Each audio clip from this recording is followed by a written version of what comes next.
Have you ever looked at an internal job posting and felt like you needed a secret decoder ring just to figure it out? Yeah, you're not the only one. So in the next few minutes, we're going to break down the entire process. We're talking the risks, the rewards, and all the rules you absolutely need to know to make your next career move with total confidence. So, are you thinking about what's next for you? Maybe a new department, a different shift, or a role with a bit more responsibility? That's awesome, but knowing exactly how the system works, well, that's the real key to making it happen. Look, between all the talk of bidding, assignments, and different rules for every single opening, the path forward can honestly look like a tangled mess. Our job today is to straighten that path out. Let's make this simple so you can make your next move without any second guessing. Okay, so where do we even begin?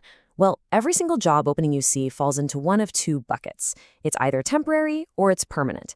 And believe me, that one little distinction changes absolutely everything about how you should approach it.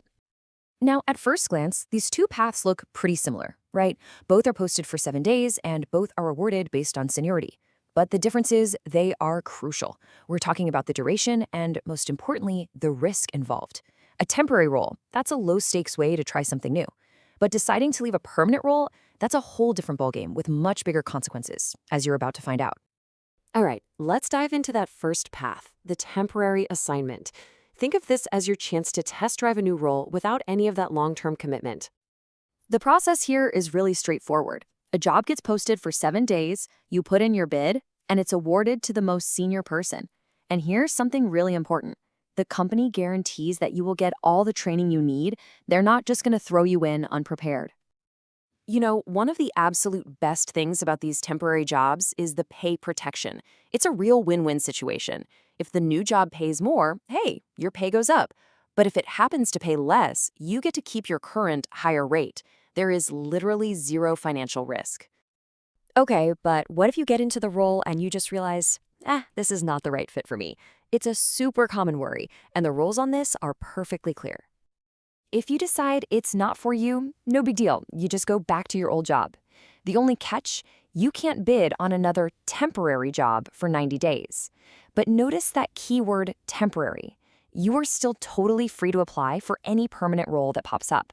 No restrictions there at all. All right, let's switch gears. What about the other path, landing that permanent role? This is where you really lock in your future, but the process has one very important extra step. The start of the process looks exactly the same as the temporary one, a 7-day posting, awarded by seniority, training provided, you know the drill. But here's the twist.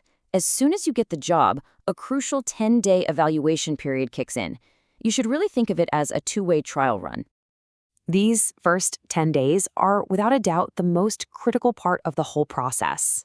And it's not just about management checking you out. It's also your chance to decide if this role is actually the right long-term fit for you. 10 working days. That's 2 full work weeks for both you and management to see if it's a good match. It's kind of like an extended interview. But the cool part is, you're both in the driver's seat. So the big question is, what happens if during these 10 days someone decides this isn't working out? Well, the answer depends entirely on who makes that call. Listen up, because this is the single most important rule to remember. If management decides it's not a fit, you go back to your old job, no harm, no foul. You can bid on the very next opening. But if you are the one who decides to leave, you are hit with a 1-year restriction from bidding on any other job. 1 full year. That's a serious restriction, and it's designed to make sure that when you bid on a permanent role, you're doing it with serious thought. The stakes are just way higher when you're the one who decides to walk away. Phew, we have covered a lot of ground. So let's just boil it all down to the key rules that you absolutely positively need to remember before you make your next move. Okay, let's recap. First, seniority rules. It's the #1 deciding factor. Second, you're always guaranteed to get the training you need. Third, temporary bids are a totally safe way to explore new things. Oh, and here's a bonus tip. You can also formally tell them what other assignments you're interested in once a year. And finally, and this is the big one, always remember the stakes. Choosing to leave a new permanent role yourself comes with that 1-year bidding restriction. And that's it. That's the playbook. The path is clear. You know the difference between temporary and permanent. You get that critical 10-day evaluation period, and you know the rules that protect you. You have all the tools. So the only question left is, what's your next move?